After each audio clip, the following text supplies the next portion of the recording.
Hey, fellow disruptors. I'm Michelle. My pronouns are she, her. Hey, this is Tracey. My pronouns are she, they. And hi to you. Hello. I am excited to be here with you today, embarking on this conversation centered around the message of your heart that you share in your new book, Match Striking for Beginners. Yeah. And you know the subtitle, right? I think so. Activating individual and collective power for a more just world. And I do. Great job. Thank you. I have said it a couple times for all of those listening in. Yeah. So, how do you feel? Yeah. Feeling good. I mean, we're, not very few months out from I don't know. I just want to be able to speak in a complete sentence. But yeah, it's getting closer and it's exciting because we're having conversations. We actually have a friend who is in from Southern Arizona who's spending a few days with us, and we're talking about the book launch. And so that's exciting because we're not going to do it like the norm. We're not going to do, just a book launch at a bookstore. But we're looking to, jive it up a little bit. So we're going to do the first book launch during Pride Month and during a Pride celebration in a city here in Arizona. So that's exciting for me because it's a very special place. It's a place where this book came to me and the vision around writing the book. And so being able to go back and actually launch the book in that same space is very, very meaningful to me. So I haven't announced it yet, but that's a teaser too of the one of the book launches that's happening, which will be the very first book launch. So it's exciting this week to be talking with a close friend who's going to be instrumental in helping organize that whole thing. So I'm excited because we're doing everything different and it'll be fun, and I think it'll be impactful in the approach that we're taking. Yes, I agree. I'm most excited to see what you're going to wear. I know I haven't picked out the jacket yet, but I've had some suggestions, you might say, because I do sport some good jackets. I do. I mean, I have my traditional black leather jackets, a lot of them, and I typically like to do that. But I can wear a nice, dress jacket, and I'm known for nice shoes and a nice dress jacket. So but I can pull out some really cool jackets, and they're high expectations for this book launch. Let's just put it that way. Very high expectations, and it's funny to hear people like make their recommendation of what they would envision me in at this book launch, and I've had quite a few suggestions. I'm also going to be, which is kind of cool, I'm going to be speaking at the book launch, and I'm excited to be able to do that. So the jacket has to work for the speaking event and for the book launch, Sure. So yeah. So yeah, I mean, the message is central, certainly, and most important. Now, given that I'm, pretty familiar with your message, I certainly don't mean to joke and say I'm most excited to see what you're going to wear. I'm interested to see like what the public response is from the whole package. So it'll be a good one. Yeah. Awesome. Well, so as we continue this series, we've talked about already and will continue today to tease out and start to familiarize our fellow disruptors with a couple key concepts of your book. But that's not the only thing we've kind of dug into, because I think, as you've said before, in your journey of really, producing this message, that comes from deep within your heart and putting it in a format where you can share it with people have been pretty interested in also that process, the book writing process, as well as what I think we can talk about today, which is more about not just the publishing process, but how you worked with your publisher. Right. So we talked about some of what makes your book unique in the first episode of this series. We also have talked about your test reader experience, right? And Uh-huh. incorporating, getting that feedback and incorporating it. I think those were some pretty cool aspects of your journey in this book. Yeah. But I think one thing I've heard probably more than anything else is a real fascination with Hmm. the publishing component, but working with your publisher. Yeah. So can you tell all of our fellow disruptors what it's been like to work with Practical Inspiration, which is your publisher? Right. Well, I have to say the founder and owner of Practical Inspiration is a woman. And so it was really important for me to work with a publisher that was either woman owned or queer owned or, owned by a member of a marginalized community. Somebody, it had to be a publisher that fit into that. And so, and that's few and far between. There are a lot of publishing companies out there that are not owned by women. And so that was kind of what I set out to do. I wanted to be very intentional. And I talked to my coach about, what publishing companies potentially we could, send it to review. And the woman that I worked with, Mindy, who was a book coach, who we've also done a podcast with, and you can hear more from her on her new endeavor. But, Mindy had been a publisher. She had had a publishing company. She had been a publisher for many, many years. And I worked with her. And so she had a lot of contacts that she could refer me to. But before we chose, it was a little bit of like, where is my book going to best fit? Because publishing companies have a focus. Some of your big ones do a little bit of everything, but a lot of publishing companies, right, focus on, for example, like business and leadership books and, or, whatever category it might be, fiction, nonfiction. Maybe you have a publisher that just focuses on romance novels, right? Mm-hmm. So, she kind of knew from the get go. She goes, I know the person, I know the publisher. I think that will be the best fit because one, it's woman owned. She's amazing, the woman who owns it. And they focus very much on leadership, personal development, business type books.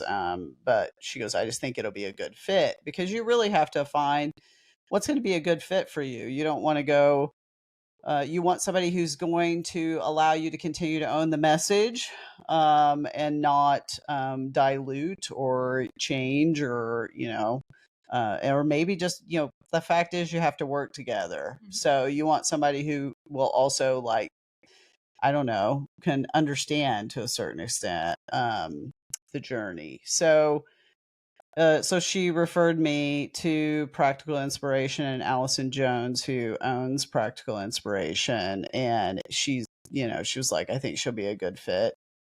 And Allison read my manuscript, came back. And one of the reasons I chose Allison was based on she very much wanted to be a part of it. She was inspired by it. She was motivated and was committed to the message of the book and gave me some really, I would say, very insightful feedback where you could tell like she took the time to really, give me feedback. And I chose her and she chose me. And I loved Allison from the moment that we connected and began engaging about the book and what the process would be with them taking me on and choosing me and my book. And so I always say the universe just brings you the right person and the right organization. I felt like that happened here. It felt very like it was meant to be. And I just remember, she had a lot of thoughtful feedback. One of the things I think she really, which is interesting, there's, a lot of things that I spent a lot of time with her. I remember just on the title alone, she she did not like the title. She also was, very which I would assume most publishers are to a certain extent, very upfront and saying, I don't like your title. And and of course I didn't take it personal. She said, I don't like your the title doesn't work, and this is why the title doesn't work. And it made perfect sense why the title didn't work. So And this is the the current title before right, this is the title the current before. chapter. So the current title was the current title. I actually came up with the subtitle after, along with her. But she came up with a list of like 10. I still picked it. Like she came up with it and gave me a list of about 10 what she thought were better titles, and then gave me some advice on subtitle and a similar kind of different variations, I would say, of a subtitle. And then I modified the subtitle a little bit. She loved it, and I just remember taking what she gave me. One, not taking it personal, but understanding the reason behind. She's like, there's a lot of books out there on personal development. There's a lot of books out there on activism, those type of things. And you don't want to there's a lot of noise at the end of the day. Like, what's going to capture somebody's attention and pull them into a book of wanting to know more? Like, what is that about? Mm-hmm. And so I also had to take a step back that my message was in the book. It was me. I didn't work with a ghostwriter. It was my writing. It was my language. It was my message. And that I also, tell people don't get hung up on things that, at the end of the day, like trust the experts, because I'm not an expert at picking out the best title that is going to capture people's attention and pull them into wanting to know more. I'm not a marketer. And she has, the background in that, also understanding the space, being in it. Excuse me, just understanding what might work and what might best work. And I remember looking at them and then running them by a few people for feedback. And I kind of narrowed it down to like 2 or 3, and then got feedback from others and people, and went to other experts who were in marketing and in that space, who were like, excuse me, who were like, yes, that's a great, that's a great title, and making sure that the subtitle really spoke to the heart of the book. And so it was interesting. Even the time that she spent so much time with me, we spent, like, I remember a session that went hours, where I'm really like, telling her who I want to reach, what that looks like, the message, what is the core of the message? What do I hope people get out of the book? Like, diving really deep. She's asking me some tough questions, right? And really just fine tuning and honing it. And I really believe that she helped me to create something even better, and helping me kind of narrow in on my focus and make sure that there was a consistent through line that took people from one chapter to the next, right? Yeah. So it was really about the kind of developmental piece of it and the framework, and really connecting. And when I first wrote the book, it felt like I was, into her, and she saw this as, you're speaking to 2 different audiences. You're speaking to people like you, you're speaking to women and historically marginalized groups, but you're also speaking to leaders, right? You're speaking to people who are the decision makers. And so she really talked to me a lot about honing that audience. Like, who do you want to speak? Are you wanting to speak to, in this book, who is your primary audience you want to speak to? And then that other stuff, let's pull it out, that you save that for another book. So there was actually 3 additional chapters that I wrote where I was really building the case for social change. And she made a very good point in that, if your audience is going to be women and, historically marginalized groups who you have spoke to, who you have worked with, who you're a part of, do you need to make the case for social change with them? They already know there is a need. So the case building was really focused towards that other audience. And that was where she really helped me and said, hey, it's not going to really work to write a book. And it's very difficult to write a book where you're targeting 2 different audiences. So either pull out this piece and save the next book for that audience, and focus on the leaders, focus on the allies, focus on those folks, or vice versa. And so for me, I said, well, I have to start with people who are like me. I have to start with, women and and historically marginalized groups, and then I can move to leaders, allies, and others. So we pulled 3 chapters completely out of the book that I had written, and those are on hold for another book. So it was things like that where she was just super smart. She knows her stuff.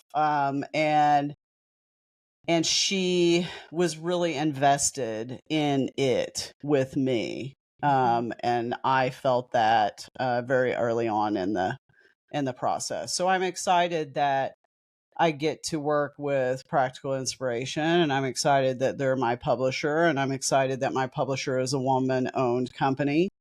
And I'm looking forward to continuing to partner with Practical Inspiration. Yeah.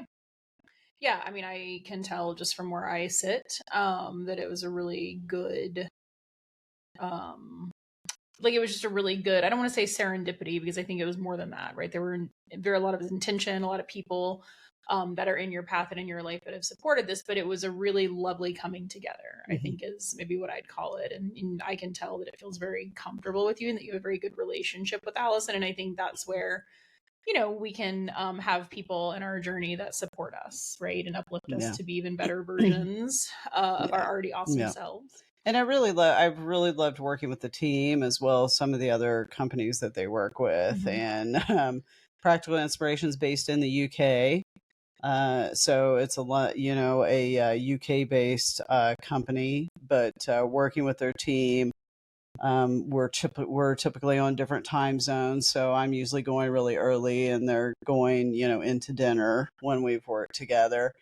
But it's been great because the editors that I've worked with, they've all came back. They've loved the book.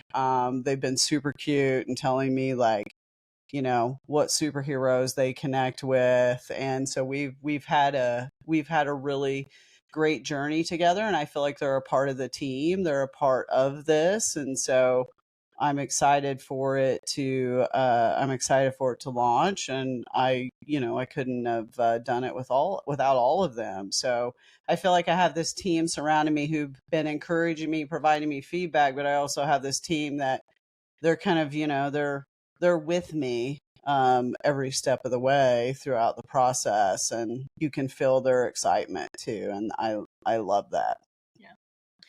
Yeah, so I'm also glad that in that bit of insight you also shared with our fellow disruptors how Allison and the team at Practical Inspiration really helped you hone that audience, right? And kind of who you were specifically speaking to in this book versus who you will be speaking to in your next book and your next book and your next book. And so one of the key concepts we're going to talk about today, I think, drives pretty well into that space. So today we're going to just touch on, right, a bit of a teaser for our fellow disruptors, a key concept in your book around collective activism. And one of the spaces that you discuss collective activism in is in the corporate space or environment, right? So, we know that your book is not geared towards the leaders in that corporate environment, right? That's probably book 2 or 3 or however you envision it. But as you discuss the concept of collective activism for the individual and for the groups or, the individuals in those marginalized groups you're talking to, how did you frame that? Like, does activism belong in corporations, and how does the individual with their personal power approach that space? Well, that's a big question. I would say, and I don't have time to go into all of that, but what I will say is that activism belongs in every organization. It belongs in every system. And when you look at what activism is, it's kind of like disruption. And I've talked about previously where people get nervous because it's like, ooh, activism, activists just cause problems, in corporations. But the reality is a corporation can be an activist. And it does belong in organizations, because for me, when I think about activism, and I call myself an activist, is, by definition, you can be an activist with your art. You can be an activist with your writings. You can be an activist with your voice. Whatever medium it is, whatever expression that you use, you can create activism, and you can be an activist with that, because it's really, by definition, it's taking this vigorous action, right? For me, it is like choosing to take action, and choosing to continue to take action is what an activist does.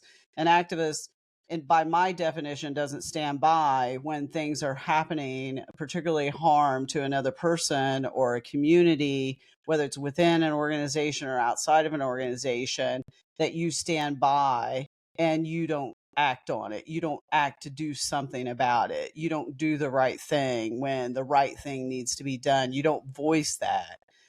You're not being an activist if you choose not to do that. And being an activist is saying, I'm not going to stand by and not say anything.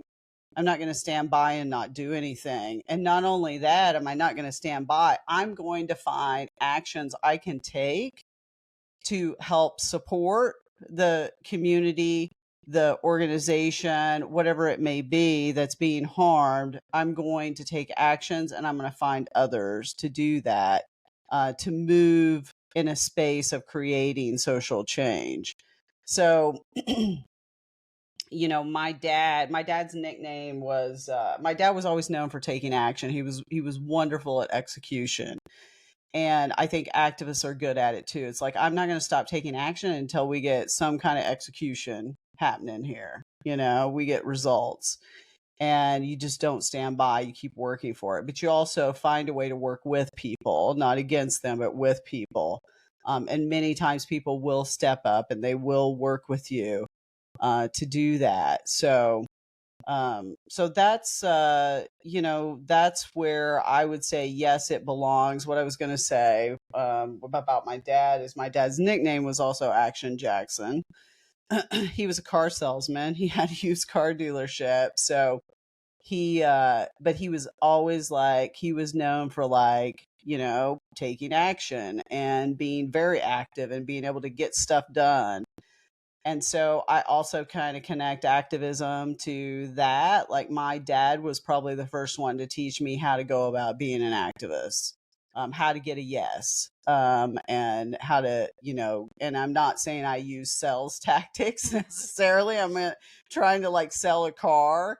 But there are methods and there are ways of, he took action from a place of integrity. And he taught me that. He taught me how you can take action, how you can work with others, but how you do it always from a place of integrity.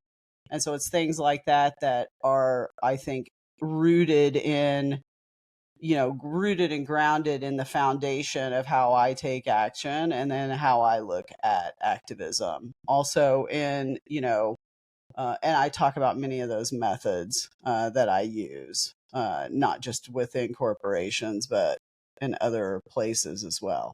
But it does belong there, and it's an important piece. We have to have that, or nothing will ever change if we don't have activists. Like, things would just stay the same. Yeah. So help us understand this one. There are, I think, organizations who, let's call it, will take action, right? But you hear criticism from maybe employees and consumers alike that say that, these organizations, or what I think are typically referred to as the social impact arms of organizations, are doing nothing more than throwing money at a problem. So what do you like, what's in there for the individual activist, and what do you think the role of the organization is in response to that?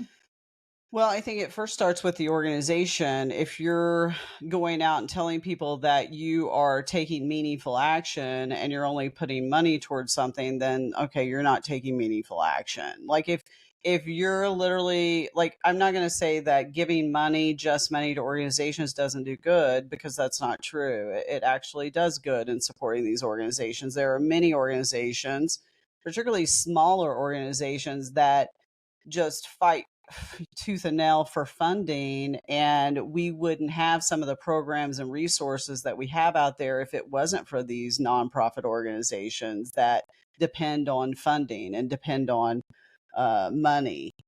But what you have sometimes is that corporations will use that as a cover. It's like, well, we're giving, we're supporting these organizations. We're working, in quotes, I say, working with these organizations.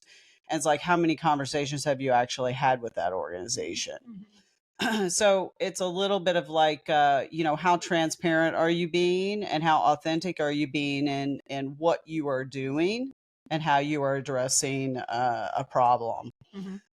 So that's the thing. It's like, don't say something that you're not really doing at the end of the day. Let's be honest about what you're actually doing.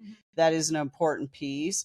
But for me, social impact and the organizations that do that are giving money and identifying ways that they can help support, those are good things to do. But what I ask corporations to do is to level up and take it, another step. Particularly if there's harm or some kind of impact that your platform, your product, or your organization has on people, the environment, and others. What are you doing? Like, what are you doing internally with your own product, right, to address some of those things?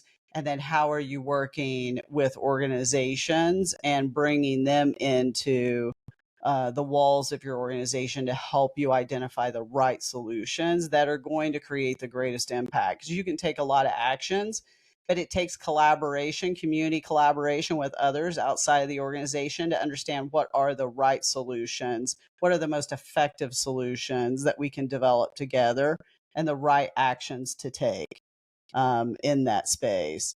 Because many organizations will just say they're doing all those things, and really all they're doing is checking the box. And there's a whole lot of checking the box out there.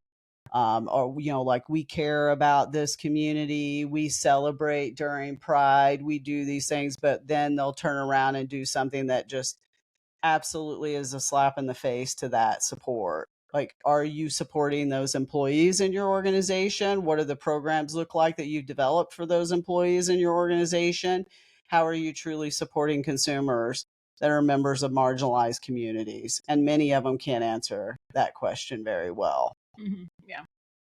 So I think what I hear in what you're saying is something that also resonates with me from your book. And it's obviously, right, the idea of individual power and action, and then collective action or activation, activism, even all the A words. So I think I have a couple questions. So first, how do you, and I think about that as like the individual activism, right? How, as you were just discussing, how do you push the corporation to take meaningful action towards social change? Yeah. I mean, I know you have a ton of examples, you can't go through them all, of all the success that you had in your work at Uber on safety and inclusion. But I don't know if you want to take us a little bit through how you see that happening. Well, I think there's a lot there. I think what I can do is like give, a couple of just a high level how you can get organizations to take meaningful action is one, first of all, not again like voicing the problem. I tell people, don't be silent on the problem or what's happening in the community where a corporation, an organization can really have impact. Is voicing it, making sure that leaders are aware of it, making sure they have the right things in place to identify it as well. But then, helping them understand how potentially, like at an Uber, is they aren't intentionally part of the problem, but they have unintentionally become a part of the problem sometimes, where they need to understand that their role should be a part of the solution, and don't let yourself become a part of the problem. And so helping flip that for them and understand how, helping them understand the problem, helping them understand how to address the problem, but also how they can develop solutions is one piece. The other piece that's really important, and I talk about this a little bit in my book, is really building a business case for social change. I tell people that you have to, for me, I took it as a two-pronged approach. Is I build the business case because businesses do have objectives. They do have to run a business. They're not a charity, those type of things. However, they do have a responsibility and they do have a role that they can play in these communities within their organization and outside the organization.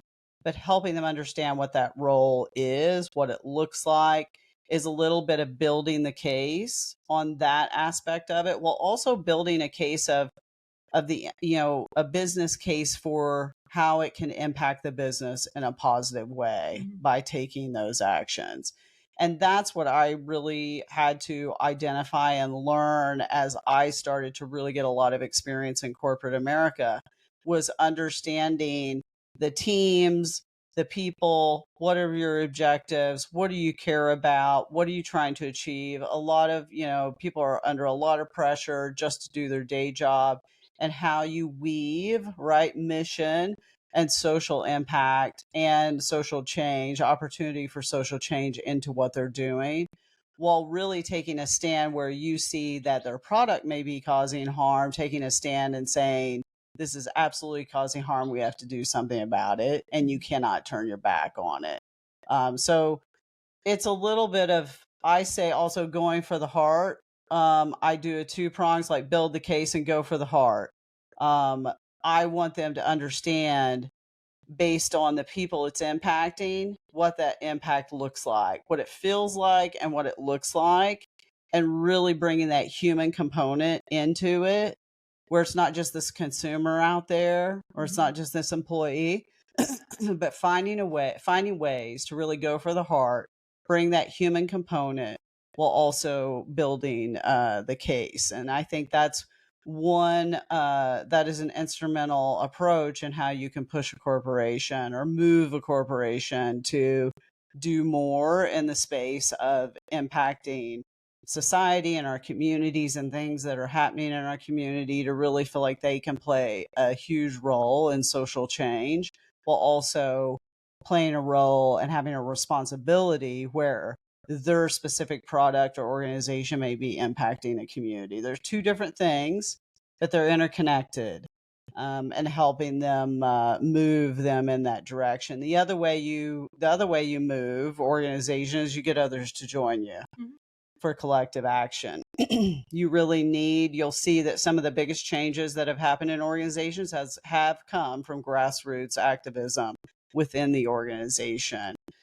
So, when you share the message of your heart, when you share things out loud, when you use your voice, people will show up. They will show up in those organizations. And it's happened for me. And they will come together with you to help drive collective action. And that works as well. Sometimes, trying to do it alone is a very difficult thing to do. But there are ways to get others to join you. And one of the most important ways is to talk about it out loud and share that message. Yeah. Awesome. Well, there's as I feel like I kind of sound like a broken record in these conversations, because every time we talk about one of the core or key concepts of your book, it's just touching the surface, right? There's so much more depth that you provide in your book. And so while this has been a good teaser on the concept of collective activism, we will get a chance not only to offer our fellow disruptors more insight into this concept with our next guests. That's a plural guests on this one. And of course, all of our fellow disruptors out there can dig in more to this concept and the other concepts that you explore in your book when they pick up a copy on June 25th. The book is on Amazon now as a pre-order. And that's either in the hard copyright or the Kindle version. But then, of course, if you pre-order now, you will get it in your hot little hands on June 25th. So speaking of not only exploring the concept by reading the book, but also through our conversation with our next guests. Yep. Do you want to? Yeah. And the next episode that kind of connects to this one is we'll talk to the extraordinary Robbie Karp and Jane Randall on corporate activism leading to social change. And they are the co-founders and owners of Karp Randall, which is a third-party expert group, consulting group that works with organizations. They've worked with like the NFL, They've worked with me when I was at Uber and others. And so we'll talk a little bit about this particular subject, but it's instrumental in having organizations and groups like Robbie and Jane who really help you do just that. You know, whether it's build a business case, how do you build the best programs in this space? How do you move corporations to take action? And they have done that, and they have their particular approach. There are numerous approaches out there. I certainly have somewhat of a similar but also different approach, but they have been really by my side and really helped me learn a lot. Jane was They both worked for Liz Claiborne in corporate America, and Jane worked as the head of communications, and Robbie was the chief legal officer. And so it also helps to work with people who've been within corporations and know how to navigate it. And they were both instrumental in working with them, particularly the work that Jane has done. She's the co-founder of No More, which is an amazing organization that works with corporations around the space of ending domestic and sexual violence. And Robbie just brings a wealth of like legal knowledge and how to navigate these legal teams. She'll talk about in the episode how she was very not the reactive head of legal, but she was very much always looking for proactive ways to do things, and that's so important. So helping navigate some of the biggest challenges that you face when you're really trying to push activism, or you're pushing a corporation to do more or address issues that may be connected to their platform. It's great to have that knowledge and expertise and how they stood up social impact programs within their organization and navigated the water. So excited to have them on the next episode.